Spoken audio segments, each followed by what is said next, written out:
أعوذ بالله من الشيطان الرجيم بسم الله الرحمن الرحيم. Saya akan jawab sesuai dengan pertanyaan saja ya, sesuai dengan bahasannya, supaya ini terlalu banyak soalnya. Apakah nama buah khuldi itu sahih? Karena Anda pernah dengar hal tersebut bukan namanya. Allahu alam ya, kalau memang ada yang lain. Saya cuman sepengetahuan saya itu disebutkan dalam beberapa buku tafsir, gitu kan. Kalau memang ada riwayat yang menjelaskan itu tidak benar, ya berarti keliru. Kita tarik perkataan itu ya. Ini sebatas pengetahuan saya saja. Jadi ini keterbatasan saya. Kalau memang saya sebutkan itu salah, saya beristighfar kepada Allah. Kalau memang antum temukan riwayat yang sahih. Kalau yang saya temukan dalam beberapa buku tafsir disebutkan memang kalau ada nama buah ini gitu. Apakah benar jin nanti ada yang masuk surga? Apakah nanti kita bisa bersama saudara mukmin kita dari golongan selain manusia? Yang saya tahu iya, jin-jin beriman itu akan masuk ke dalam surga. Kalau tidak, maka tidak ada makna daripada ayat firman Allah Subhanahu wa taala, "Wa ma khalaqtul jinna wal insa illa liya'budun." Saya tidak ciptakan jin dan manusia kecuali untuk menyembah kepadaku. Tidak akan ada makna daripada surah jin yang menjelaskan tentang adanya jin-jin yang beriman. Dan mereka beriman pada risalah Musa, mereka beriman pada risalah Isa, pada risalah Nabi Muhammad SAW. Jadi memang ada dan mereka masuk surga. Tapi apakah nanti kita akan ketemu di surga? Allahu a'lam. Yang saya tahu adalah dalil yang umum menyampaikan kalau ahli surga bisa saling ketemu. Tapi dalam hadis ini disebutkan orang-orang yang saling kenal di dunia memang. Umumnya manusia, misal sama adiknya, sama kakaknya, sama temannya, dia ingin ketemu. Dalam sebuah riwayat dijelaskan, dia tinggal memohon kepada Allah Subhanahu wa taala, Allah akan mengantarkan dia ke istana orang yang sedang jadi target, gitu kan. Ini yang ada manusia, tapi apakah interaksi sama jin saya tidak tahu, belum pernah saya temukan dalilnya. Bagaimana dengan bisikan syaitan yang datang saat sholat, namun isi bisikan tersebut adalah berupa solusi atau jalan keluar ya, kita ke depan, jadi seperti sebuah solusi tautis yang datang ke kita, dan kadang itu benar dan jujur. Itulah permainan syaitan ke anda, mengingatkan kunci, mengingatkan janji, mengingatkan benda yang lupa taruh di mana. Akhirnya nanti setiap kali ada benda hilang kita sholat, sholatnya kena benda hilang, mau tahu gitu kan. Itulah permainan syaitan gitu. Jadi itu semua permainan syaitan, tidak boleh dipercaya gitu. Dia kalau masalah benar ya kena kebetulan memang saja dia ingatkan kita, memori kita saja yang diputar sama dia sehingga kita bisa mengingatnya. Sebagaimana kita bisa dibuat menghayal, mengingat lawan jenis dalam sholat, ada orang menghitung keuntungan transaksi, ini semua permainan syaitan. Kata Nabi SAW kepada Uthman bin Abi Mad'un, sahabat Nabi radhiyallahu anhu, pada saat beliau berkata, "Ya Rasulullah, saya kalau sholat saya selalu merasa terganggu, lupa dengan pekerjaan, lupa dengan sholat saya, mengingat pekerjaan, mengingat keluarga, mengingat beragam macam hal." Kata Nabi SAW, itu syaitan yang bernama khinzib atau khanzab, yang bertengkar di sebelah kiri kuping musalli, kemudian mengingatkan kepada dia, ingatlah ini, ingatlah itu, sampai dia lupa berapa jumlah rakaat yang dia sholat gitu kan. Jadi ini kata Nabi SAW, kalau datang kepadamu, bacalah isti'adzah, a'udzubillahi minasyaitonirrajim, dan menudahlah sebelah kiri 3 kali, ditiupkan ya, ditiup 3 kali seperti itu. Bagaimana dengan air mata seorang ibu yang dibungkus dan ditaruh di dompet seorang anaknya? Untuk apa? Untuk apa taruh air mata ibu ini? Hah? Kira-kira untuk apa nih? Nanti ada yang taruh air mata istri, air mata suami, untuk apa? Apa hubungannya air mata dengan ya? Kita dalam Islam disuruh apa? Bakti, khidmah, bukan simpan air matanya ibu, gitu kan? Itu yang diperintahkan. Jadi tidak boleh, semua sama sekali tidak boleh. Ini teman-teman yang hadir di sini semua ada di dompetnya tulisan-tulisan apalah, semua yang pernah dikasih oleh Pak Haji yang berkedok, sebenarnya dukun atau orang pintar lah atau guru ngajinya. Karena saya itu hari diundang ke Hong Kong, lalu saya mengadakan pelatihan ruqyah massal. Pada saat itu ngajarin mereka ruqyah. Sebelum ruqyah saya bilang, semua di sini yang punya bull di store ke saya, semuanya, apapun. Maka panitianya keliling, satu kresek gitu, macam-macam, ada cincin, ada kunci, ada kertas, ada kain dijahit-jahit, ada tulisan bahasa Arab beragam, ada menyan, baunya la ilaha illallah. Udah enak sekali, dikumpul semua. Setelah selesai baru, karena kalau buhul itu masih ada di kantong seseorang, disimpan di dompetnya, di rumahnya, di lemarinya, baru diruqyah, maka berarti masih ada posko syaitan. Si dukun itu kalau sedang diruqyah, orang itu diruqyah, dia rasa lagi diserang, Dia tidak mengerti itu ruqyah ini, dia pikir ini dukun lain sedang melawan dia. Maka dia kirim lagi syaitan. Dia tidak tahu nih syaitannya dikirim, dia bacain ayat mati, gitu kan. Jadi seperti itu berantem, kesannya kayak orang perang. Ibnu Qayyim mengatakan orang yang menghadapi sihir, maka dia seperti sedang berperang sebenarnya dengan para penyihir itu. Terlebih lagi kadang-kadang penyihir ini karena ditipu oleh syaitan, dikatakan itu saingan kamu, kalahkan dia, kirim ilmu ini, kirim ilmu itu. Terkadang ada yang mati, temannya juga bantu dia, dan seterusnya, seperti itu. Ustaz tolong berikan rekomendasi untuk mempelajari ruqyah syariah. Pelajari secara khusus sebenarnya tidak butuh tempat khusus ya. Jadi antum tinggal baca, seperti tadi saya sudah jelaskan tentang masalah penyihir itu. Di buku ini yang saya tahu dituntun, dipandu bagaimana caranya, gitu kan? Cukup dibacain ayat-ayat Al-Quran, kita juga komitmen menjaga ibadah kepada Allah, maka insya Allah bisa. Tapi kalau mau lebih mendalami nanti insya Allah saya akan berikan nomor beberapa orang yang bisa dijadikan, coba bisa bertanya dengan mereka ya. Silakan kalau mau catat, saya kasih sekarang nomornya.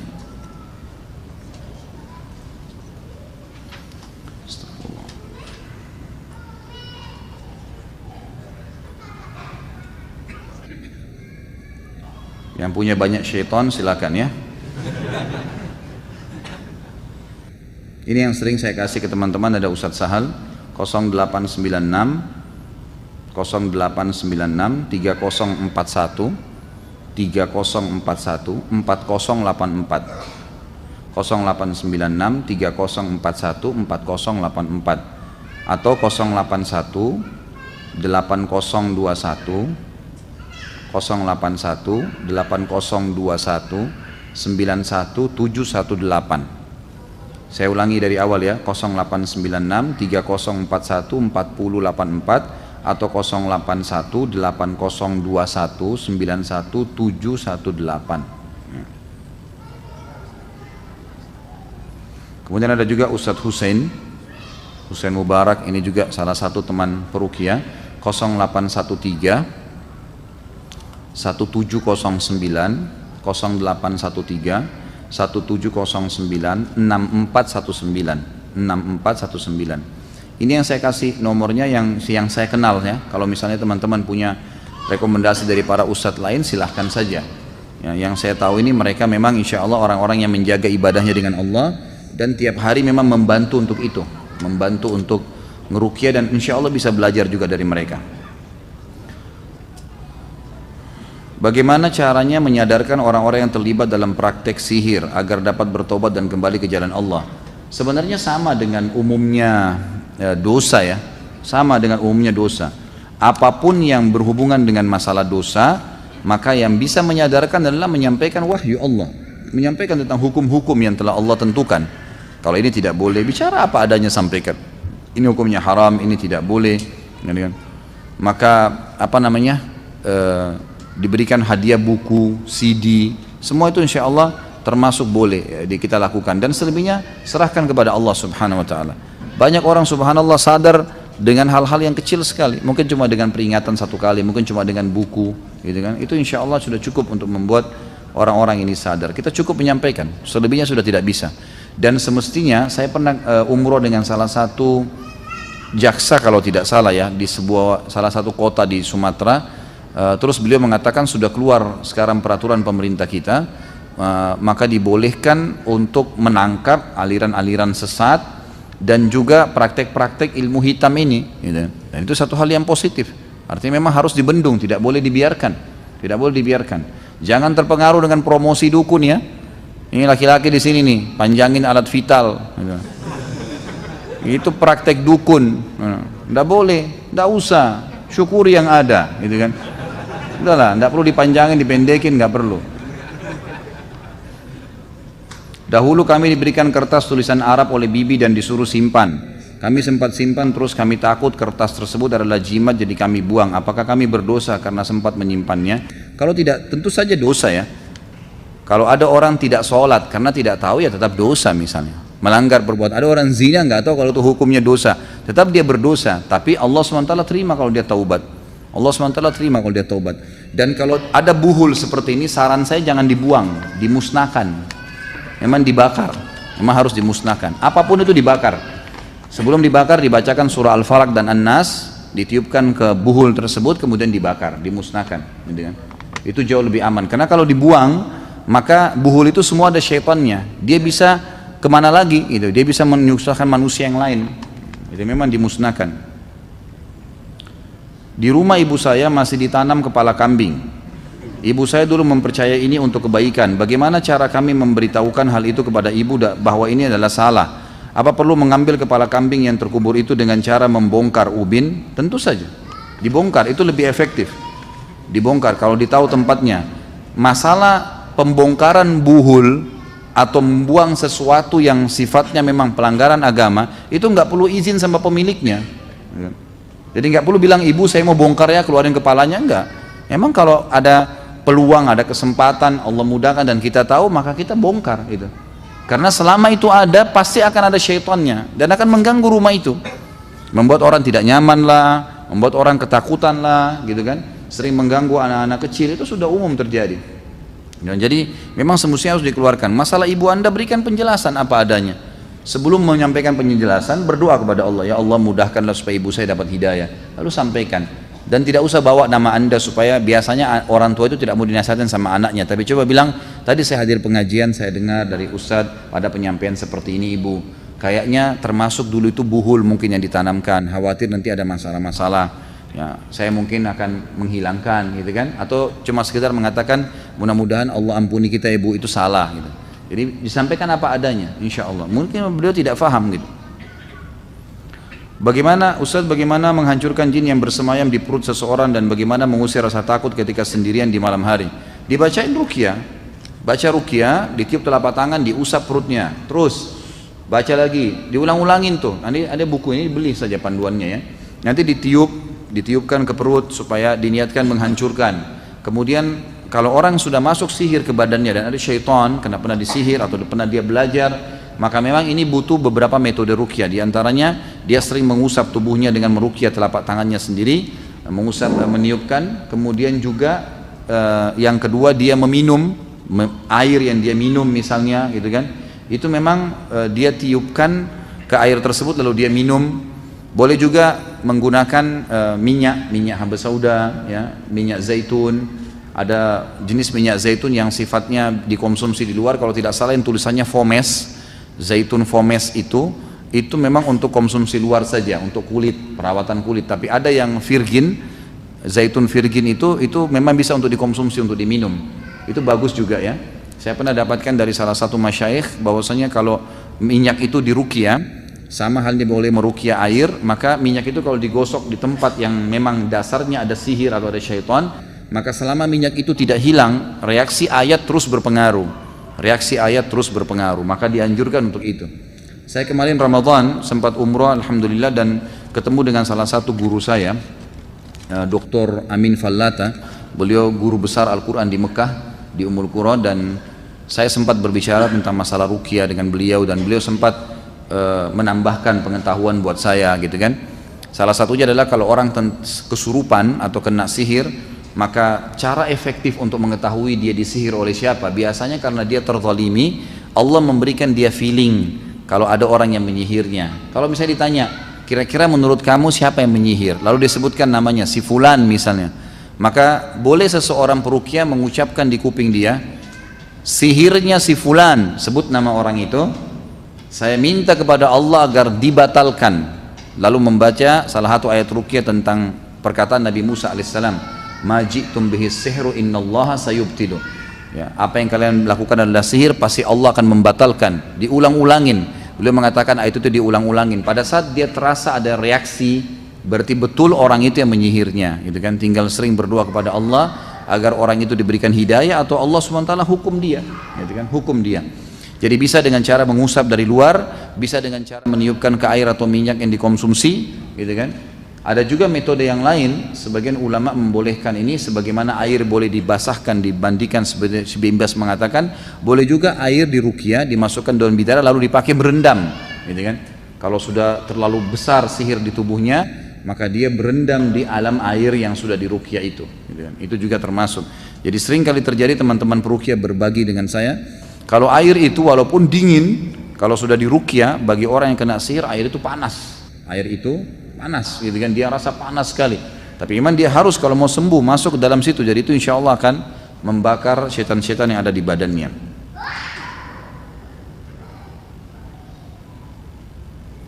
Saya pernah menemukan kasus kurang lebih seperti ini Ustaz. Seseorang ingin mendapatkan ilmu kebal, kesaktian, maka oleh gurunya ditransfer tenaga dalam dan diberikan jin muslim sebagai pendamping. Lalu untuk mempertahankan kesaktiannya, guru tersebut menginformasikan bahwasanya dia harus sholat 5 waktu, puasa sunnah Senin Kamis tidak boleh tinggal, dan ibadah-ibadah lainnya. Sang guru mengklaim bahwasanya ilmu putih lawan dari ilmu hitam. Pertanyaan, apakah ini masuk dalam ilmu sihir? Apakah ibadah yang dijalankan akan diterima? Ini cuma kedok saja. Ini cuma kedok saja.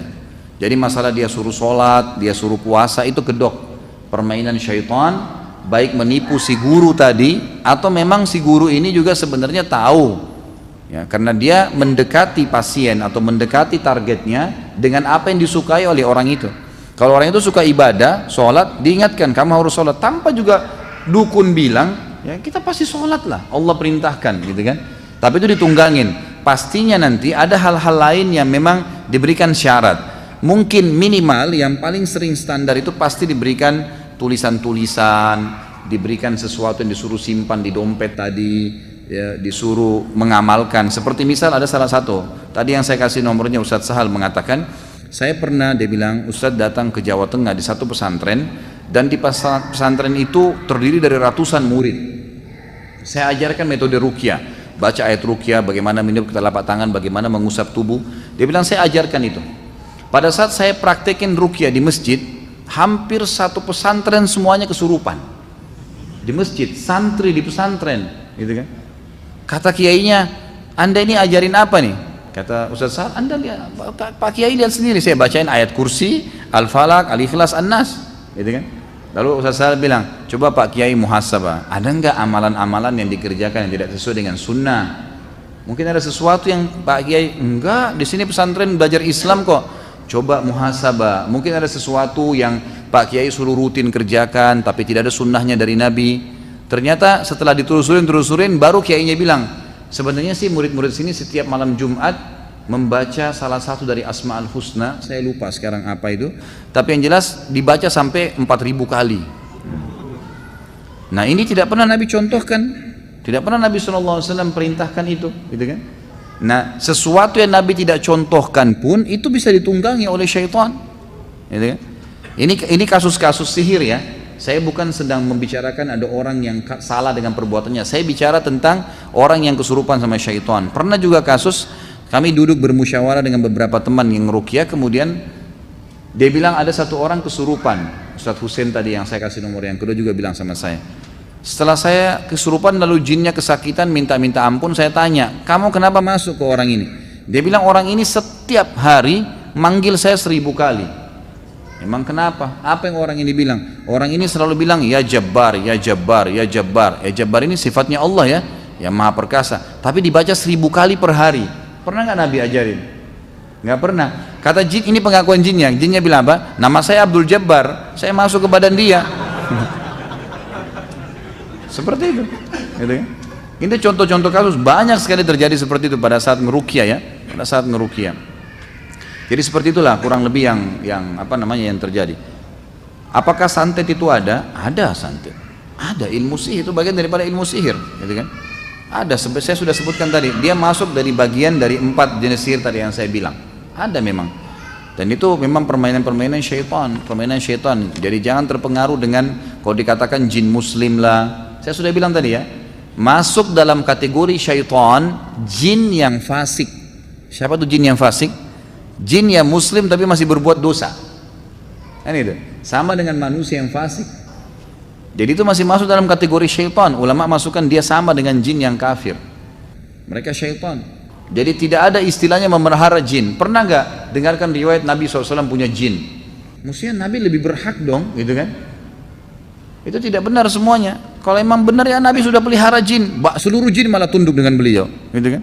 Tapi nggak pernah. Bahkan pernah Nabi SAW mengatakan dalam hadis Bukhari, pas selesai sholat beliau mengatakan, tadi waktu lagi sholat ada syaitan yang berusaha mengganggu saya. Ini syaitan bodoh ini. Dia nggak tahu kalau ini Nabi. Kata Nabi SAW, dia berusaha mengganggu saya, lalu saya mencekiknya, menangkapnya. Nabi tangkap dengan hikmah Allah SWT. Lalu kemudian saya tiba-tiba teringat permintaan saudaraku Sulaiman yang berkata kepada Allah, ya Allah karuniakanlah saya kerajaan yang tidak layak untuk orang sesudah saya. Kalau tidak karena kalimat itu, saya akan ikat dia di pohon di Madinah agar anak-anak kecil Madinah mempermainkannya. Jadi memang ada interaksi sama syaitan, itu ada, mereka menggoda, mereka ini dan seterusnya.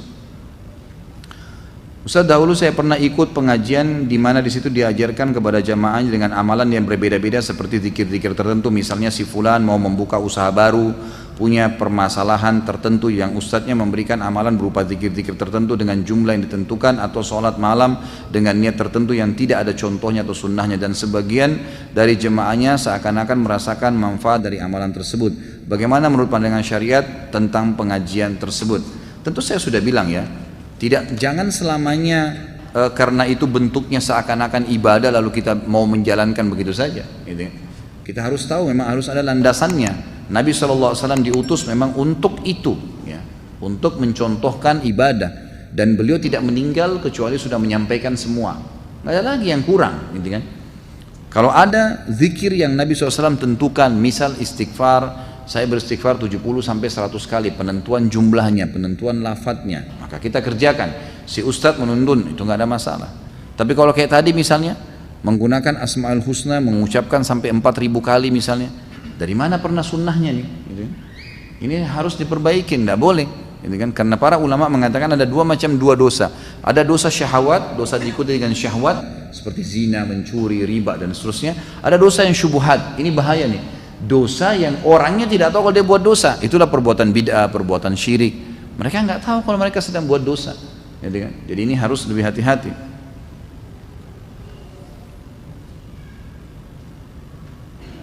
Bagaimana hukumnya dosa atau tidak jika ada seorang ustadz yang mengatasnamakan orang pintar?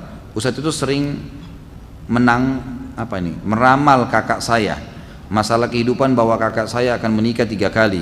Kakak saya sering ketergantungan sama ustadz itu untuk membaca kehidupannya dan selalu minta tolong kalau ada masalah. Bagaimana cara menegur kakak saya dan supaya jangan tersinggung dalam kedengkunan dengan Pak Ustadz itu? Ini bukan Ustadz, ini dukun, gitu kan? Semoga Allah berikan hidayah. Dan saya tentu tersinggung kalau ada Ustadz mengatasnamakan seperti ini. Bagaimana caranya mengaku Ustadz kemudian bisa meramal? Nabi SAW mengatakan orang yang mendatangi peramal, penyamun, tidak diterima sholatnya 40 hari. Nggak bisa, walaupun dia mengatakan dia Ustadz, walaupun dia mengatakan dirinya kiai. Nggak benar ini, gitu kan? Nggak benar. Dan itulah target daripada syaitan-syaitan, daripada dukun, supaya dia ketergantungan seperti tadi, bertanya dan seterusnya. Ini semua permainannya. Jangan tertipu. Saya pernah mengisi pengajian di salah satu rumah keluarga, masya Allah cukup besar, dan di situ di rumah itu ada musola, ada masjid yang memang dipakai sholat. Setelah sholat asar saya isi pengajian untuk keluarga, tapi kalau ada yang lain datang dibolehkan. Ringkas cerita, pada saat lagi hadir semua keluarga itu, tiba-tiba ada satu perempuan yang lewat di belakang masjid. Kemudian saya tidak tahu kenapa tiba-tiba saya bertanya. Saya tanya, Pak, ini siapa orang ini yang lewat? Saya tiba-tiba bertanya, punya perasaan ingin bertanya. Lalu si yang punya rumah bilang, ini anak saya, anak perempuan saya. Saya tanya, kenapa nggak hadir, Pak? Bukankah semua keluarga Bapak hadir di pengajian ini? Oh, dia bilang anak saya ini lain, Ustaz. Jadi ini kurang lebih saya baru isi 1 atau 2 kali ya. Waktu itu ada pengajian rutin keluarga. Terus kemudian saya tanya, kenapa lain, Pak? Dia bilang anak saya ini sering kedatangan ruh kakek kami. Ruh kakeknya si anak ini, berarti orang tuanya si bapak ini gitu. Terus dia bilang sering datang malam Jumat, dan kemudian waktu dia bilang kemudian, saya bilang sebentar Pak, saya yang lanjutin kisahnya, gitu kan. Kaget dia, kok bisa Ustadz tahu? Ya, saya coba sampaikan ya. Sebab ini yang dialami anaknya bapak sudah sering, semua Ustadz tahu kalau dia paham sunnah Nabi. Anak bapak ini diganggu oleh syaitan yang mengaku sebagai kakeknya. Di malam Jumat itu biasanya dia duduk di sebuah ruangan di kamar yang dimatikan lampu. Iya benar? Iya benar Ustaz. Suaranya berubah jadi suara laki-laki seperti kakek benar. Suara kakek Anda benar. Kemudian nanti dia akan minta minuman yang paling disuka oleh kakek itu. Betul nggak? Betul Ustaz. Minum kopi. Saya bukan peramal ya, tapi ini pengalaman teori memang begitu. Pengalaman teorinya begitu. Jadi sudah begitu permainan mereka. Lalu saya bilang, Pak, Kasuistiknya adalah dia akan membuka pintu ramalan. Dia akan mengatakan, kamu nak pekerjaan kamu begini, kamu nak begini, kamu nanti menikah seperti ini, kamu begini. Ditebak-tebak, diterka. Betul nggak? Betul Ustaz. Sampai akhirnya keluarga akan tergantung dan bertanya terus sama dia. Betul Ustaz, anaknya bapak harus diruqyah. Itu permainan syaitan yang coba memasuki diri anak ini karena pasti ada pelanggaran agama. Ternyata betul, dia tidak pakai jilbab. Anak ini nggak jaga sholat, gitu kan? Apalagi tidak bisa mengaji, apalagi mau mengaji, tidak bisa baca Quran, maka banyak sekali pelanggaran agama terjadi. Seperti itu permainan syaitannya. Syaitan menipu manusia dengan cara itu.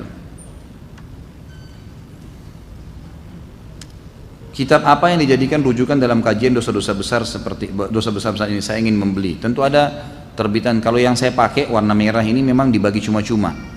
Ini ada satu yayasan dari Qatar yang mencetak kemudian membagikan pada saat itu untuk umum muslimin dan juga umum para dai-dai yang dipakai ceramah. Jadi saya pakai ceramah. Saya cuma dapat beberapa buku pada saat itu. Tapi ada terbitan Darul Haq judulnya 76 dosa besar. Bisa dibeli dimanapun, insya Allah bisa didapatkan. Terbitan Darul Haq 76 dosa besar.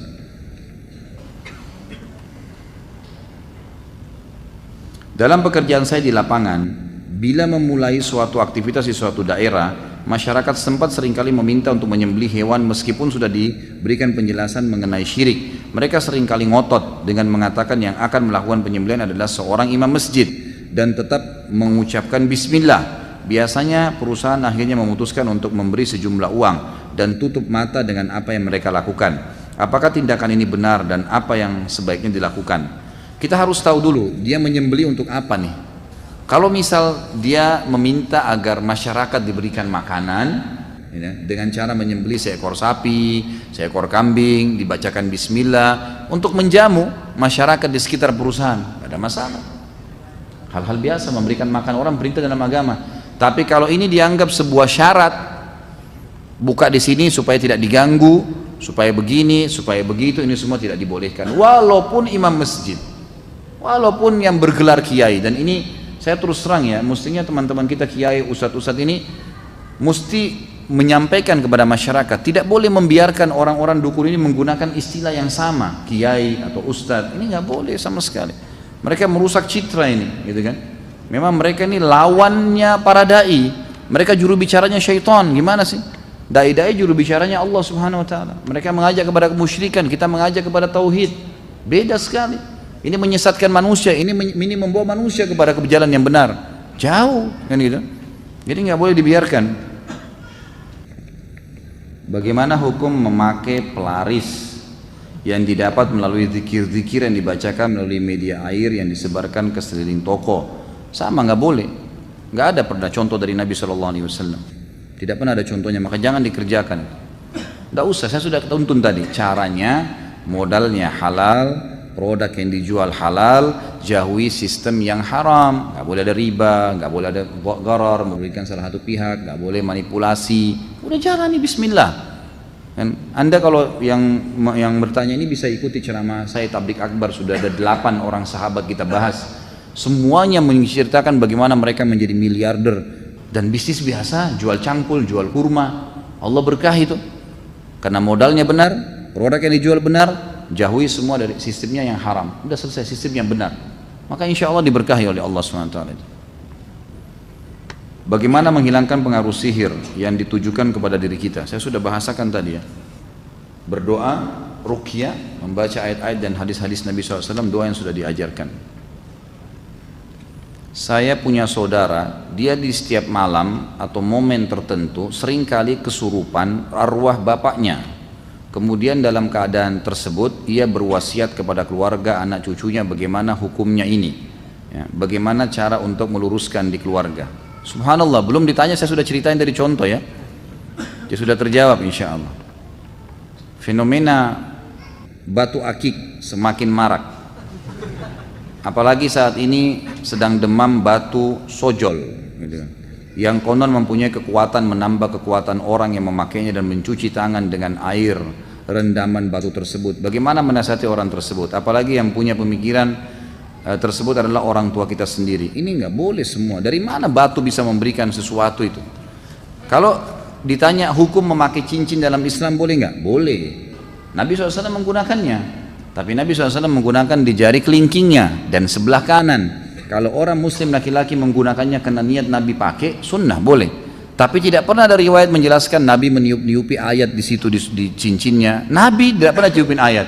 Para sahabat banyak pakai cincin, tidak pernah ada riwayat menjelaskan meniup-niup bacaan tertentu di cincinnya. Enggak, dipakai sebagai hiasan. Itu saja. Jangan dibumbu-bumbuhin nih. Kita ini paling ahli membumbui ya. Luar biasa nih di Indonesia bumbu-bumbu ini. Jadi harus dijauhi ini membumbui ini. Tidak perlu, gitu kan? Tidak perlu. Batu ini bisa direndam. Saya ketemu dengan satu orang pengusaha waktu itu di Makassar, kemudian dia bilang sama saya, Ustadz, ada baru nih, saya bayar 8 juta beli. Apa ini? Ini dia. Dia lihat sama dia seperti kristal gitu. Nih, ini katanya Ustadz direndam di air, diminum nanti aura tubuh kita keluar. Saya langsung bilang taruh di sini, ini buhul, hancurin. 8 juta Ustadz, hancurin. Siapa suruh beli? Nggak boleh gitu kan. Sekarang itu dinamakan apalah istilahnya, ada banyak nama-nama tertentu ya. Tapi kebetulan yang dia beli kalau nggak salah cakra atau apa gitu ya. Itu direndam di air lalu mengeluarkan aura. Ini tidak ada saudaraku, tidak ada. Kita punya dalam sholat, sujud, wudu, memberikan cahaya kepada wajah. Ada hadis yang menjelaskan hari kiamat dapat cahaya. Sholat, berdoa, ikutilah tuntunan agama. Sudah jangan yang ngawur-ngawur gini nih. Jelas tuntunan Allah wahyu, belajar dari para ulama. Jangan ikuti cara-cara syaitan, nggak boleh. Saat ini ruqyah sedang ngetren. Di antara kegiatan yang kita lihat saat ini adalah ruqyah seperti menjadi pencaharian. Lalu diseminarkan dengan biaya. Lalu ada yang jualan madu ruqyah, air yang sudah diruqyah, bahkan ada yang meruqyah pohon keramat. Yang bermudah-mudahnya peruqyah ngobrol-ngobrol dengan jin yang merasuki pasien. Tanya bagaimana sebenarnya membedakan bahwa ini ruqyah yang syariah atau bukan. Tentu saja ada batasan-batasan ya, ada batasan. Kalau masalah orang memberikan pelatihan, kemudian dia menyiapkan tempat, dan tempat itu dia harus sewa, diambillah biaya, tidak ada sesuatu yang salah di situ. Kan itu. Orang mengadakan seminar, dia sewa tempat, dia berikan biaya untuk peserta yang masuk, tidak ada yang haram di situ. Kalau ini, poin ini ya, masalah ada bayaran. Dan juga bolehnya dalam Islam, orang yang membantu kita, itu kita berikan jasa atau menentukan jasa. Ingat hadis Bukhari, ada beberapa sahabat yang melewati satu suku yang kepala sukunya dikena sengatan kalajengking gitu kan. Tadinya sahabat-sahabat Nabi ini minta untuk diberikan makanan dan diberikan tempat untuk nginap, tapi mereka nolak. Akhirnya para sahabat nginap di luar perkampungan itu, ditutup pintu gerbangnya. Ternyata malam itu dengan hikmah Allah kena sengatan. Lalu kemudian Nabi SAW lalu kemudian mereka kena sengatan, lalu diobatin, tidak bisa, makin parah di malam itu juga. Maka sebagian orang-orang suku itu berkata, coba tanya kepada kaum yang di seberang tuh, di luar, siapa tahu mereka punya cara. Maka sahabat Nabi, salah satu pimpinan kelompok itu mengatakan pada saat itu, saya akan mengobatinya dengan Al-Fatih tapi dengan syarat mereka memberikan kami tempat untuk nginap, ada balasan imbal kan. Maka disetujui. Maka sahabat ini pun membaca Al-Fatih dan meniupkan ke lukanya, dan akhirnya racun tersebut atau sengatan itu sembuh gitu kan. Maka ini dalil yang sangat jelas bolehnya mengambil sesuatu imbalan. Guru mengajar, dosen, bolehkah dapat uang dari pengajarannya? Boleh saja, gitu kan? Tidak ada masalah, gitu kan? Jadi ini tidak ada hubungannya dengan masalah itu. Kalau masalah metode ruqyah, memang ada yang boleh, ada yang tidak boleh, gitu kan? Termasuk dianjurkan untuk tidak banyak komunikasi dengan jin. Nggak perlu komunikasi dengan jin, karena jin itu kalau sudah mulai orangnya kesurupan dan banyak bicara, pastikan jinnya sudah kesakitan tuh. Nah, banyak cara-cara jin menipu manusia. Kadang-kadang dia bilang bacaan kamu tidak benar, atau dia menyanyi ya, atau dia sengaja mengatakan saya kuat, menunjukkan seakan-akan dia kuat. Nggak usah peduli dengan itu, bacain aja terus ayat gitu kan. Yang satu-satunya kata ulama bolehnya kita berbicara dengan jin itu kalau memang dia berbicara gitu kan. Biasanya kalau dibacain terus ayat, nanti dia ngoceh tuh, dia sampein saya cuma disuruh sama fulan, dia bicara karena sudah kesakitan. Nah, pada saat itu boleh kita menangkap informasi, gitu kan? Atau dia mengatakan buhulnya ada di sini, gitu. Itu lain. Ada sebagian ulama juga yang mengatakan kalau memang jin itu bisa diajak untuk Islam, kamu masuk Islam, kamu agama apa? Cuma sebatas itu saja, karena jin pun berhak untuk didakwahin, maka ada yang membolehkan, tidak semua ulama. Tapi kalau ngobrol-ngobrol sama jin untuk apa? Tidak usah ngobrol-ngobrol. memang harus dihukum, diusir gitu kan. Jadi khusus untuk masalah itu ngobrol-ngobrol itu tidak perlu. Tidak perlu. Kalau ada orang kesurupan kemudian dibacain ayat, kepanasan atau dia pura-pura nyanyi. Ya, subhanallah, saya kemarin pas ke Makassar Idul Adha, yang kita pas libur di sini, waktu ngurus kurbannya jemaah, sempat ada satu murid saya, sudah lama saya nggak ketemu. Sekarang masya Allah jadi imam masjid di salah satu masjid. Kemudian dia rupanya jadi peruqyah, saya nggak tahu. Sambil ngobrol-ngobrol ini saya sampaikan masalah seperti ini. Dan dia kaget waktu dia tahu ternyata jin itu bisa menipu manusia, bisa menipu peruqyah, gitu kan? Nah biasa dia begitu, bacaan kamu salah, saya lebih pintar baca daripada kamu. Kadang-kadang begitu, atau kadang-kadang nyanyi, kadang-kadang saya kuat, percuma kau baca, untuk mendaunkan semangatnya peruqyah. Jangan peduli, nggak usah peduli. Baca sebentar lagi itu sudah teriak dia nanti, kepanasan, bahkan bisa hancur dengan izin Allah. Orang tua saya pernah ritual di kuburan, lalu beliau bisa memanggil jin yang mengaku sebagai wali songo. Ayah saya percaya bertahun-tahun kalau jin tersebut bisa membantu hajat, misal membantu anak-anak lulus ujian sekolah. Keyakinan beliau dengan jin tersebut sudah kuat. Apa solusi terbaik karena beliau menolak ruqyah? Tentu saja ini harus diberitahukan hukum Allah. Ini sama, beginilah sama interaksi dengan jin, meminta tolong sama mereka. Ini namanya perbuatan syirik, meminta tolong kepada syaitan, tidak dibolehkan, gitu kan? Maka harus diingatkan hukumnya, bahwasanya tidak boleh, diberikan penjelasan. Ada buku, cuma sayangnya tadi saya lihat kosong di tempat saya. Judulnya kalau antum bisa temukan, membongkar praktik sihir, perdukunan, membongkar praktik sihir dan perdukunan. Bukunya kecil, mungkin di bawah 15 ribuan lah harganya. Di situ ada gambar-gambar di dalamnya, ciri-ciri penyihir. Terbitan Pustaka Tazkiyah, bisa dibeli. Itu dicari dan coba yang ini yang bertanya berikan hadiah ke orang tuanya, dikasih gitu loh. Dan kemudian setelah dikasih bilang ayah atau ibunya misalnya, bisa nggak untuk memastikan ayah ini kalau ini sebenarnya bermasalah, ayat Al-Quran coba dibacakan. Kalau dia nolak ruqyah misalnya, coba baca, dengar aja ayat, dibacain ayat, insya Allah akan ada reaksi, Dan begitulah upaya syaitan, memang dia berusaha untuk bisa memenuhi hajat. Kalau masalah meluruskan anak-anak ujian, menyontek, memang itu perbuatan yang tidak boleh. Syaitan bisa saja melakukan itu, ya bisa saja mengingatkan atau memberikan gambaran. Bahkan ada orang tua yang biasa tidak paham, dia pergi ke orang-orang yang tidak pintar ini, kemudian dia mandikan anaknya. Pernah ada salah satu kameramen yang ngambil shootingan judul ceramah, waktu itu saya ceramah di Trans TV masalah sihir beberapa tahun yang lalu ya. Ternyata kameramennya ini pada saat saya bahas masalah sihir, dia merasa nggak enak. Dengan bahasan saja sudah nggak enak, merasa nggak nyaman, merasa panas, merasa nggak enak. Kenapa ya Ustadz, saya kok gelisah waktu Ustadz bacain tadi, ada beberapa contoh-contoh ayat, saya sudah nggak enak. Terus saya tanya, Anda pernah kedukun, Anda pernah ini? Nggak pernah Ustaz. Tapi pernah belajar tenaga dalam? Nggak pernah. Semua nggak pernah, gitu kan? Terus saya pandu ke salah satu teman saya, ada peruqyah, saya bilang coba ke Ustadz ini deh, coba konsultasi, coba ruqyah dulu. Nah setelah diruqyah di sana, gitu kan? Setelah diruqyah baru ternyata terbukti, dia ini kakeknya pernah mewariskan ke dia. Kayak tadi lah mentransfer tenaga dalam dan semuanya. Nah itu pernah terjadi karena ternyata kesepakatan antara kakek dia dengan setan-setan ini, kalau ini akan turun-temurun, cucunya pun si setan ini akan diwariskan kepada cucunya si manusia ini. Allahu a'lam. Saya mau tanya tentang pesugihan, apakah bisa dibatalkan perjanjian pesugihan tersebut Pak Ustaz? Tentu saja bisa. Batalkan, semuanya batalkan. Dengan bertobat kepada Allah Subhanahu wa taala dan mengatakan saya batalkan semua yang berhubungan dengan apapun. Ya, bertobat kepada Allah SWT. Kalau ada sesuatu yang dipegang, disimpan, dimusnahkan, harus segera, jangan ditunda, gitu kan? Tidak boleh dibiarkan ini. Kalau ada seorang ustadz atau kiai yang melakukan pengobatan kepada pasien dengan cara media transfer penyakit ke hewan, misal ayam, atau ada juga mengobati tanpa menyentuh pasien dengan sembuh, apakah itu termasuk sihir? Sihir semua ini. Ini jauh, bukan ustadz, bukan kiai ini dukun. Dari mana? Nabi SAW pernah nggak transfer penyakitnya sahabat ke unta, ke kambing?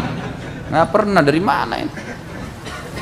Itu makhluknya Allah, dari mana kita zalimi dia? Gitu kan? Itu permainan syaitan. Syekh Abdul Razak hafizahullah pernah ditanya tentang masalah ini.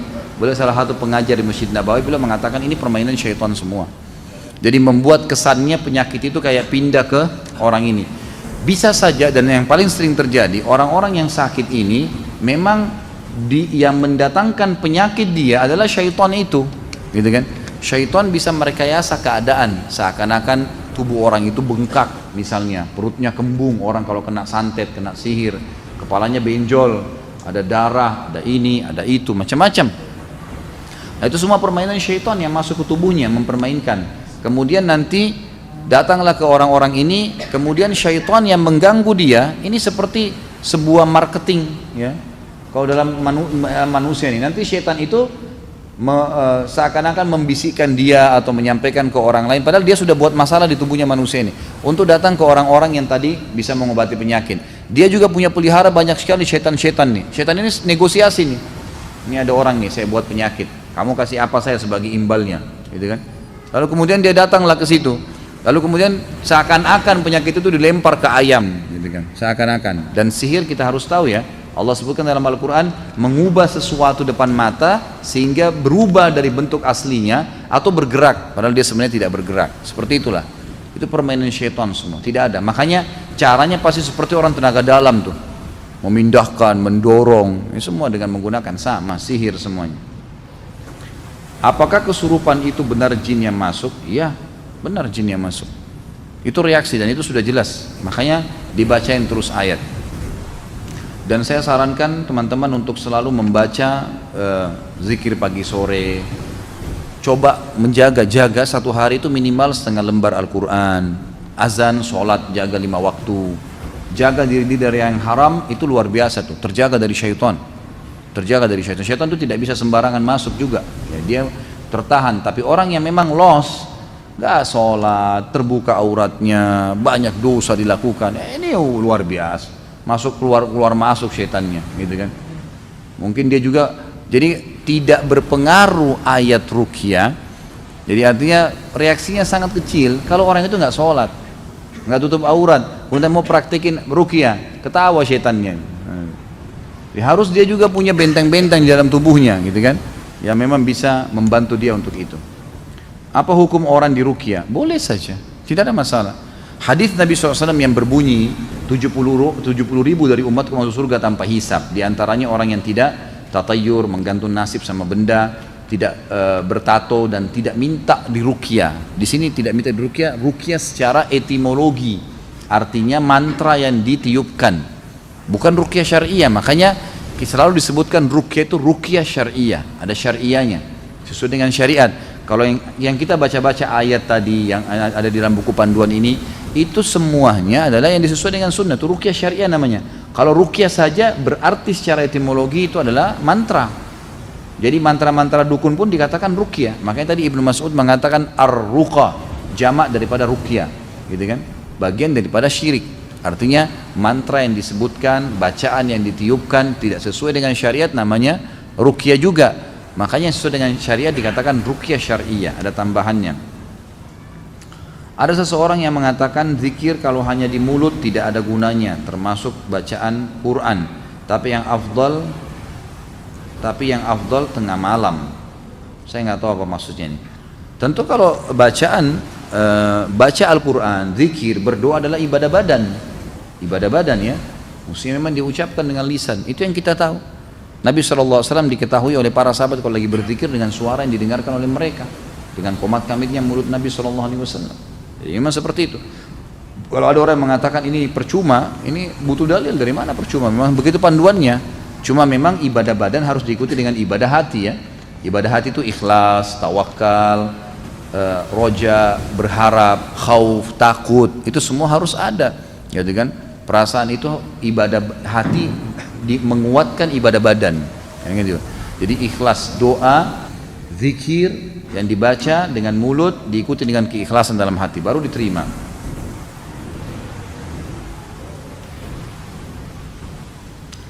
Ustaz, apakah turunnya Adam ke dunia ini merupakan skenario Allah dengan perantara gangguan iblis hingga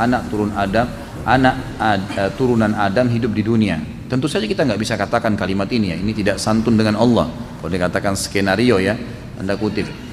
Jadi Allah Subhanahu wa taala memberikan kepada manusia khiyar. Sebagaimana Nabi Adam punya khiyar apa saja, gitu kan? Kita yang penting sudah tahu apa tujuan hidup diciptakan untuk mengabdi kepada Allah dan bagaimana akhir daripada ya perjalanan kita nantinya.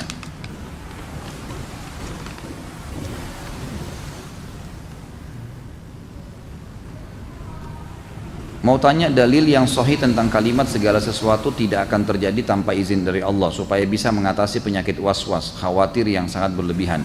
Jadi memahami kalau segala sesuatu terjadi dengan izin Allah, baik atau buruk adalah dirincikan oleh ulama. Perbuatan baik dan perbuatan buruk semuanya Allah berikan potensi untuk melakukan dan menolaknya. Nah, gitu. Misal sholat, kita punya potensi untuk mengerjakannya dan kita punya potensi untuk tidak mengerjakannya. Zina, kita punya potensi untuk mengerjakan, kita punya potensi untuk tidak mengerjakannya. Allah SWT berikan kita potensi untuk itu. Kalau ada orang yang memilih perbuatan baik, Allah sudah janjikan perbuatan-perbuatan itu dengan pahala-pahala, itu berarti terjadi dengan izin Allah. Maksudnya apa? Allah sudah kerjakan. Kalau dia kerjakan ini, nanti dia akan dapat ini. Itu maksudnya dengan izin Allah di situ. Jangan difahamin izin itu berarti memang Allah yang seret dia untuk mengerjakannya. Tidak. Allah SWT memberikan informasi dan memberikan kebebasan dia. Zina, seseorang Allah SWT ciptakan dan Allah ciptakan dengan izinnya. Allah memang menciptakan zina sebagai cobaan dan Allah sampaikan jangan dikerjain ya, karena itu haram, dosanya hukumannya seperti ini ya. Tapi orang ada potensi, dia punya pilihan. Dia punya sekedar baik, dia bisa mengerjakan yang buruk, dia bisa pilih zina dan dia juga bisa membatalkannya. Kalau dia pilih zina, maka pilihan dia itu berhubungan dengan izin Allah pada saat menciptakan itu. Artinya dia kalau berzina dia akan dapat hukumannya. Itu yang dimaksud dengan izin di sini. Jadi jangan difahami izin ini berarti Allah mengizinkan dia berzina. Tapi zina itu diciptakan sebagai sebuah buat keburukan dengan izin Allah Subhanahu wa taala. Dengan izin Allah, dan kalau dia masuk di situ dan dia kerjakan dengan izin Allah, dia akan dapat hukumannya yang sudah diancamkan. Seperti itu memahaminya.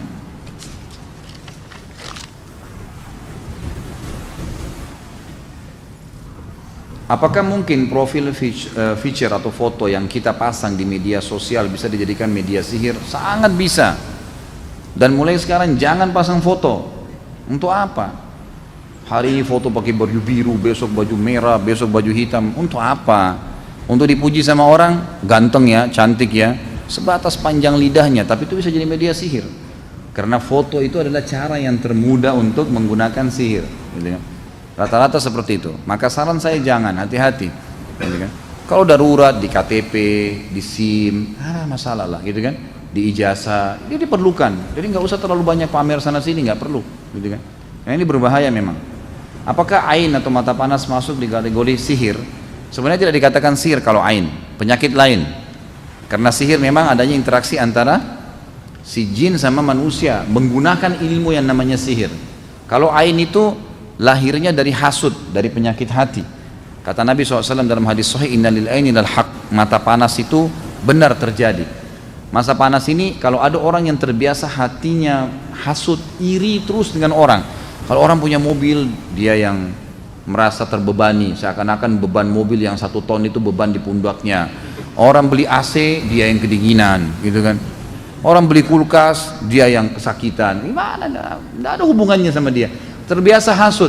Allah kasih orang anak lucu, anaknya tidak, oh dia hasud lagi. Ini berbahaya. Kalau dibiarkan dalam hati, dia bisa berpengaruh kepada penglihatan mata. Jadi kalau setiap dia lihat sesuatu itu bisa merusaknya.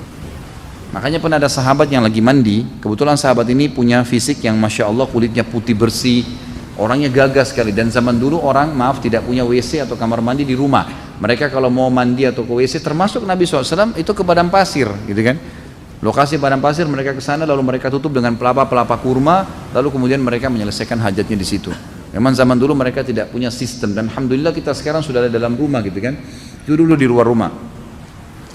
Maka ada seorang sahabat lagi mandi dan orang ini punya kelebihan fisik. Lewatlah sahabat yang lain yang punya penyakit ain nih, suka hasud dengan orang. Maka dia waktu lihat, sepintas melihat dari atas pundak ke atas, maka dia lihat orang ini putih sekali. Lalu dia mengatakan, anak gadis pun yang dipingit tidak ada seputih kamu kulitnya. Hasud. Tiba-tiba orang yang mandi tersebut pingsan, jatuh.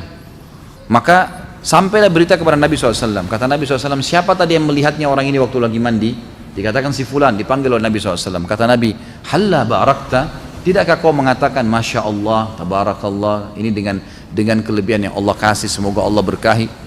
Maka orang itu pun terdiam. Lalu kata Nabi SAW, berwudulah, disuruh wudu, lalu air wudunya disiramkan ke orang yang kena ain tadi, gitu kan.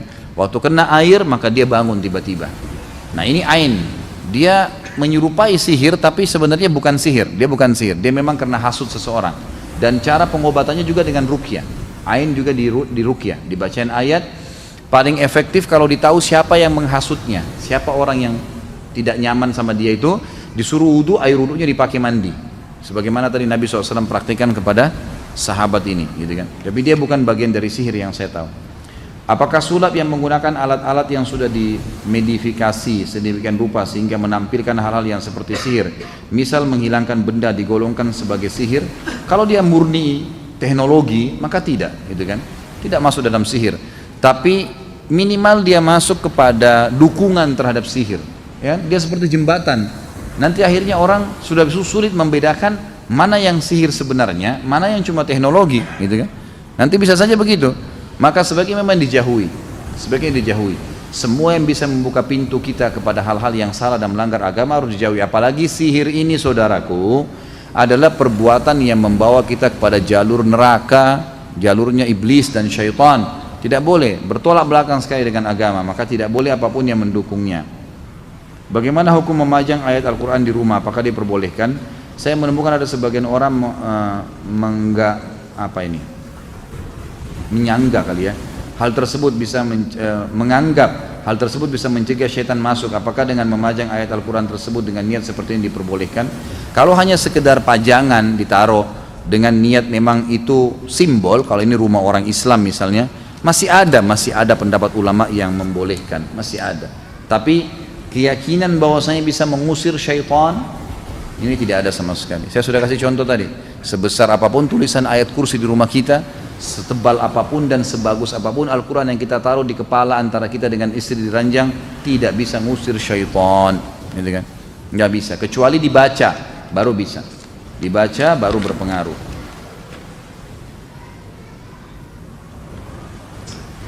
Ustadz, istri saya mengandung usianya 4 bulan. Minggu lalu dia kesurupan. Sebisa saya membacakan ayat kursi 2 kali, membaca ayat kursi dan 2 ayat terakhir Al-Baqarah. Alhamdulillah ba'da subuh sadar. Lalu hari berikutnya istri saya bermimpi, dalam mimpi tersebut ada sosok laki-laki yang memberinya kain kafan. Tidak lama berselang istri saya terbangun lalu melihat sosok laki-laki tersebut memegang bayi yang sudah wafat. Apa maksud mimpi tersebut, Ustaz? Bagaimana mengatasi kesurupan dengan sunnah? Tentu ini menandakan mimpi tadi, menandakan isyarat memang orang itu yang menyihirnya. Dan caranya adalah jangan berhenti meruqyah, jangan 1-2 kali, ruqyah terus. Dan saya sarankan buku ini harus wajib dimiliki, buku ini harus diwajib dikantongin selalu. Apalagi Anda tadi mengatakan istrinya terganggu, ini penting sekali, harus selalu dibacain. Bacain ayat tersebut sampai Allah SWT memperlihatkan nanti akan binasa orang itu atau syaitan itu, gitu kan.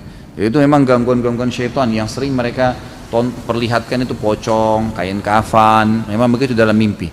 Semua ganggu syaitan, tidak usah merasa terganggu, cukup dibacain terus insya Allah. Dan istri Anda juga ini usahakan membaca, coba ungkap dari dia, apakah dia pernah belajar tenaga dalam, dia pernah ke orang-orang tadi dukun-dukun itu, atau dia pernah diberikan sesuatu yang dianggap oleh keluarganya disimpan supaya rumah tangganya langgeng, apa saja. Kalau ada ambil dari dia, bilang ungkapkan apa adanya, disampaikan, diberikan, kemudian dimusnahkan. Setelah itu insya Allah rutinkan ruqyah, terutama dia sendiri, si istri, suruh lakukan. Insya Allah dalam beberapa hari dengan izin Allah setelah berdoa, setelah ruqyah, nanti Allah akan lihatkan di dalam mimpi dengan izinnya kalau syaitan-syaitan dan dukun atau penyihir itu akan meninggal dunia, akan mati, diperlihatkan itu, gitu kan. Saya pernah meruqyah salah satu kerabat saya, kemudian akhirnya saya mimpi malamnya setelah meruqyah itu ada seorang penyihir. Saya tiba-tiba berada kayak di sebuah apartemen dan saya masuk, orang ini perempuan, ibu-ibu lagi bagi-bagiin ke pasiennya buhul-buhul itu, gitu kan.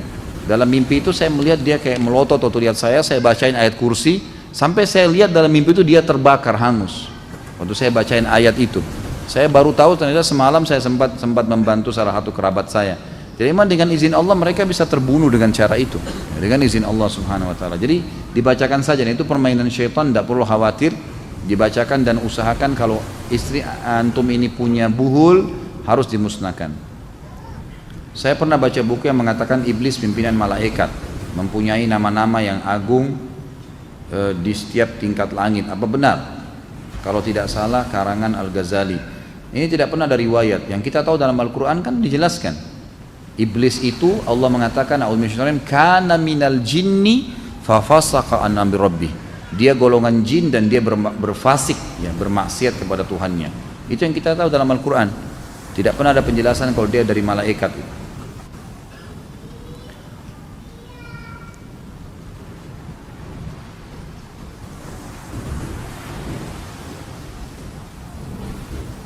Mengapa saat di ruqyah banyak peruqyah menanyakan nama, umur, alasan jin memasuki tubuh orang, padahal jin yang jahat itu pendusta? Saya sudah bilang tadi, kalau dia faham ruqyah, dia tidak perlu tanya. Saya berapa kali sekarang ini sering menelpon beberapa teman peruqyah untuk saya pandu. Saya katakan di antara teori-teori yang saya kumpulkan lagi dari para ulama-ulama yang saya konsultasikan, antum tidak usah terlalu banyak komunikasi dengan jinnya. Pada saat dia bicara, bacain saja ayat, nggak usah peduli apa yang dia ocehkan. Kecuali dia sudah ocehkan yang suruh saya si fulan, baik, baru dibahasakan, kamu harus taubat, kalau tidak ayat ini membakar kamu. Kalau dia tetap tidak mau, bacain aja ayat sampai dia tunjukkan buhul misalnya, seperti itu saja. Jadi antara buhul dengan dia tunjukkan siapa yang melakukannya, gitu kan, sehingga kita bisa meminta kepada Allah agar diberhentikan sihir itu. Apakah ruqyah bisa menghilangkan sihir, santet dan guna-guna? Sangat bisa, dan memang itu ruqyah caranya. Ruqyah caranya, Nabi SAW pernah diruqyah oleh Jibril. Salah satu doanya adalah Bismillahi arkika min kulli syarrin yu'dzika wallahu yashfik. Aku meruqyahmu, membacakan ayat-ayat padamu, gitu kan, dan Allah yang akan menyembuhkanmu dengan nama Allah itu. Itu memang boleh menyembuhkan, ya, itu pasti menyembuhkan dengan izin Allah, cuma tinggal waktunya saja. Dan saya sudah bilang tadi, kalau ada orang kena sihir belum sembuh-sembuh, berarti dia harus muhasabah. Dia harus muhasabah, pasti ada sesuatu yang ganjal pada dirinya. Ada masa-masa lalu yang pernah dia lakukan hal-hal yang salah secara agama, masih ada dosa yang mengganjal, mungkin dia masih punya penyakit-penyakit hati yang berbahaya, ada sesuatu. Waktu dia masih menyimpan buhulkah, pasti ada sesuatu, tidak mungkin, karena Allah SWT sudah menjadikan ruqyah memang obatnya. Bagaimana cara yang benar sesuai dengan syar'i sudah saya jelaskan tadi. Lalu bagaimana meruqyah yang bukan mahram?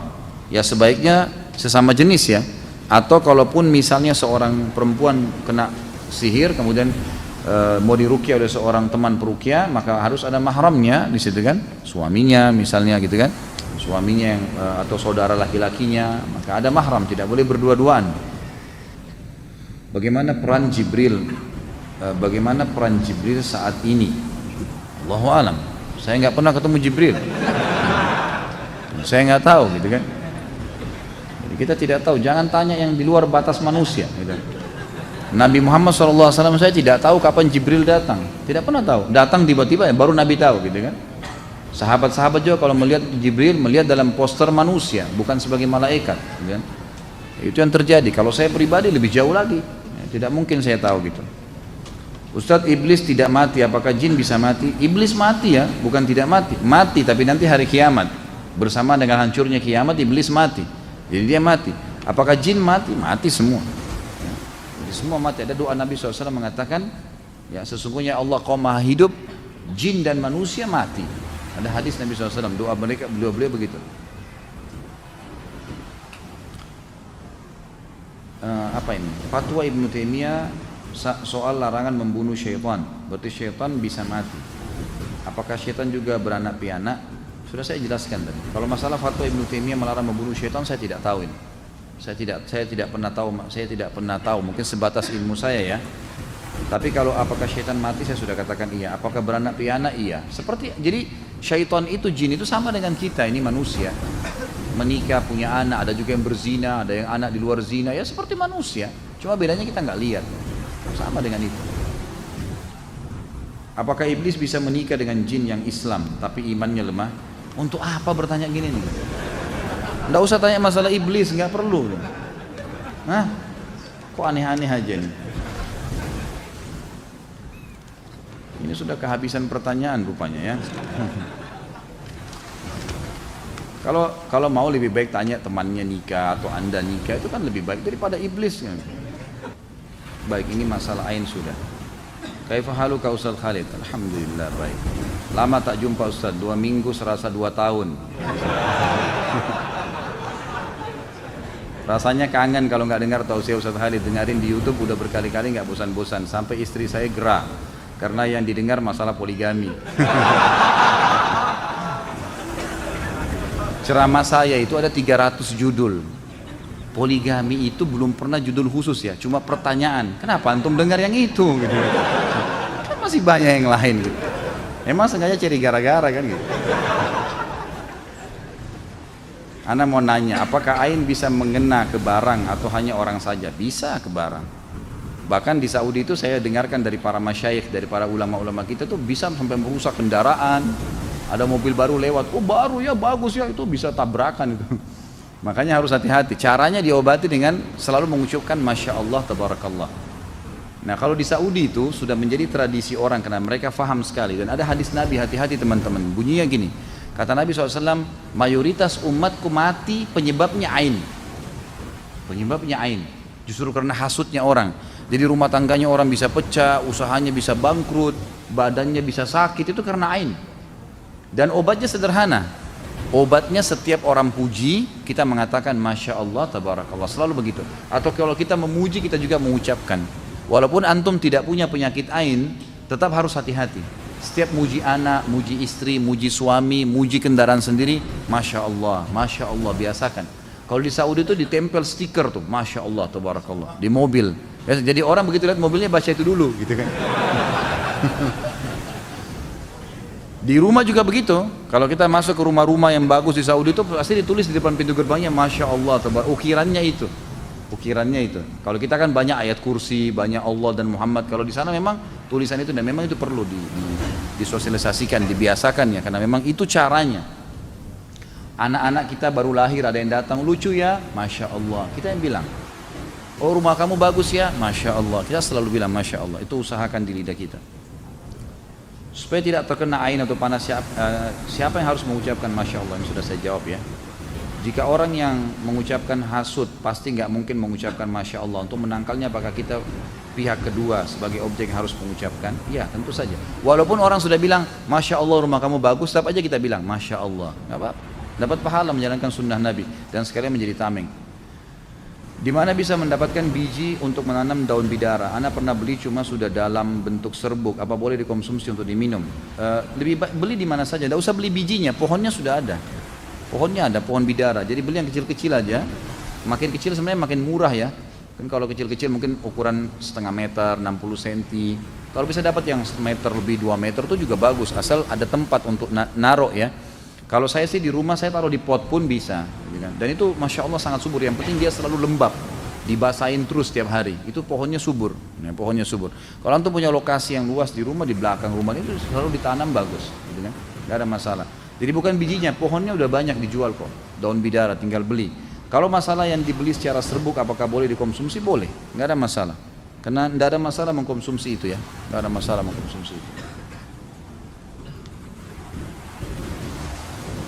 Jika sihir bisa menceraikan suami istri, bagaimana hukumnya orang yang bercerai karena pengaruh sihir? Bukankah mereka objek menjadi berdosa karena bercerai tanpa alasan?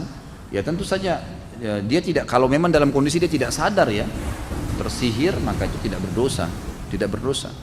Tapi subhanallah, Allah dengan kemahakuasaannya, tidak semua sihir itu spontan langsung membuat orang tidak sadar, tidak kok.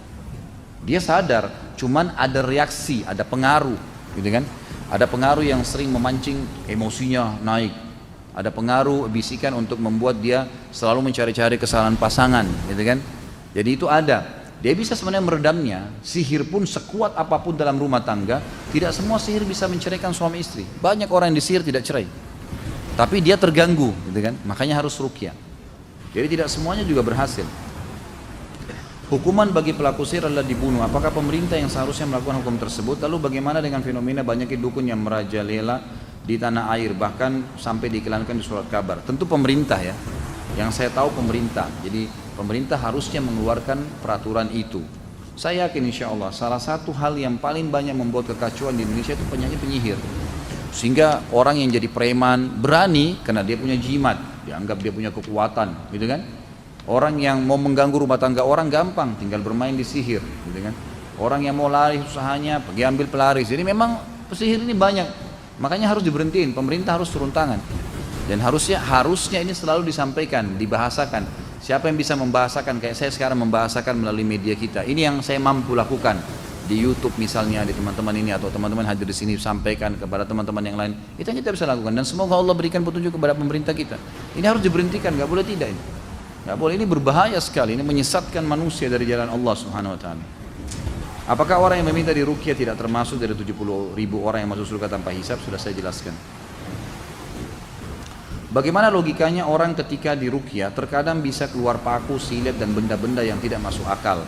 Dari mana asal semua itu? Karena tidak pernah merasa makan benda tersebut. Kenapa kebanyakan jika kesurupan lebih banyak kaum perempuan? Bolehkah pengobatan orang yang kena sihir dengan sihir pula? Tentu ini ada 3 pertanyaan ya. Kalau dari mana asalnya benda-benda itu? Ini ulama coba rincikan, jadi rincian ya. Tapi ini karena tidak ada dalil yang menjelaskan, maka ini rincian dari pengalaman ruqyah saja. Kebanyakan orang-orang yang keluar benda-benda tajam dari tubuhnya itu memang benda itu dimasukkan dengan cara sihir dengan 2 cara, di makanan yang dia konsumsi atau memang ada jin yang memasukkan ke dalam tubuhnya. Karena jin ini bisa masuk interaksi ke dalam tubuh manusia ya. Asal memang benteng orang itu terbuka, dia tidak sholat, tidak tutup aurat, tidak ada zikir pagi sore, memang nggak ada, maka itu mudah. Rata-rata orang yang ibadahnya bagus itu sihir jenis ini tidak bisa masuk umumnya. Kebanyakan orang-orang seperti ini memang lemah, tameng-tameng di tubuhnya itu tidak ada ibadah gitu kan. Tapi kalau orang ada ibadahnya insya Allah tertanggulangi. Jadi ini memang ada dimasukkan, bisa dengan makanan yang dia konsumsi tapi disembunyikan oleh para ya dukun-dukun ini dengan cara sihir, karena itu tidak ditampak atau memang jin-jinnya yang memasukkan ke dalam tubuhnya. Maka ruqyah membongkar itu sama dengan susuk kan? Susuk yang dimasukkan dengan cara dimantra-mantrain akhirnya masuk ke dalam tubuhnya. Itu kalau dibacain ayat bisa keluar memang susuknya. Buhul yang ditanam gitu kan. Saya punya pengalaman meruqyah air kemudian disiramkan di tempat yang ada buhul, itu subhanallah beberapa hari kemudian keluar buhul itu. Ada buhul yang keluar di halaman rumah itu gitu kan. Jadi memang dengan hikmah Allah Subhanahu Wa Taala. Kenapa kebanyakan yang kesurupan kaum perempuan? Sebenarnya tidak juga, laki-laki juga ada gitu kan. Pokoknya siapa saja yang kena sihir bisa saja terjadi. Tapi kesurupan ini terjadi memang kalaupun terjadi pada perempuan ini karena kelemahan jiwa. Dia tidak bisa mengontrolnya gitu kan. Kalau orang dia terganggu nih, tapi dia dengar ruqyah, dia coba konsentrasi dengar. Nah ini biasanya tidak bisa kesurupan, setannya malah kena. Kesurupan itu biasa karena kelemahan jiwa dia, maka setannya akhirnya menonjol untuk menguasai dia gitu. Tidak boleh mengobati sihir dengan sihir, haram. Tidak boleh haram dengan haram, gitu kan? Tidak boleh mengobati penyakit dengan yang diharamkan. Seperti misalnya kata Nabi SAW, Allah tidak jadikan kesembuhan kalian dengan hal-hal yang diharamkan. Kalau ada dokter bilang, Anda sembuh tapi syaratnya minum khamr ini, nggak boleh. Nggak ada ceritanya khamr bisa menyembuhkan misal, atau menggunakan lemak babi ini atau obat ini, itu nggak boleh. Jelas dilarang dalam agama. Kata Nabi SAW, Allah tidak jadikan kesembuhan kalian pada hal-hal yang diharamkan. Jadi tidak mungkin itu terjadi. Jadi ini hal-hal mendasar yang harus diketahui. Jadi tidak boleh obatin, apalagi sihir dengan sihir, gitu kan? Baik, ini sudah jam 9 lewat, mungkin saya tidak bisa baca semua. Insya Allah kita tutup sampai di sini dulu. Dan untuk lebih jauh teman-teman tadi bisa menghubungi teman-teman yang saya sudah sebutkan namanya, nomornya, dan untuk bab sholat kita akan bahas insya Allah di pertemuan akan datang nantinya ya. Kalau ada yang belum terjawab pertanyaannya, mungkin sambil jalan ke mobil saya, kalau ada yang mau nanya silahkan nanti bertanya di situ. Baik, semoga Allah berkahi majelis kita, semoga Allah SWT menyembuhkan semua orang yang sakit, dilunasi utang semua orang terlilit utang, diberikan hidayah orang yang belum dapat hidayah, dimudahkan untuk mengamalkan orang yang sudah dapat hidayah dan ilmu. Semoga seluruh muslimin yang tertindas di seluruh pelosok bumi, terutama di Palestina, di Syria, di Yaman, di Myanmar, di Irak, dimanapun mereka berada, Allah berikan kemenangan, Allah kokohkan telapak kaki mereka, Allah ikhlaskan niat mereka, Allah muliakan Islam di tangan-tangan mereka, Allah juga ya terima para syuhada mereka, dan Allah partisipasikan kita bersama mereka di pahala, baik dengan doa, dengan harta, dan juga dengan jiwa kita. Dan semoga negara kita Indonesia ini dijaga oleh Allah Subhanahu Wa Taala dari semua bentuk sihir, penyihir, semua kejahilan dan pelanggaran agama. Dan semoga saja presiden kita, wakil presiden kita, dan seluruh pejabat-pejabat pemerintah ini diberikan hidayah dari Allah Subhanahu Wa Taala untuk kembali kepada kitabnya Al-Quran dan sunnah Nabi Muhammad Sallallahu Alaihi Wasallam, sehingga yang diterapkan adalah agama Islam, dan seluruh aliran yang tidak benar yang bisa menyesatkan umat Islam, seluruh pelanggaran agama bisa diangkat dari negara kita ini. Dan semoga Allah menyatukan kita di surga firdausnya tanpa hisab, sebagaimana ia satukan kita di majlis ilmu yang mulia ini. Kalau benar dari Allah, pada salah dari saya mohon dimaafkan. Subhanakallahumma bihamdika asyhadu an la ilaha illallah astaghfirullah wa atubu ilaik. Wassalamualaikum warahmatullahi wabarakatuh.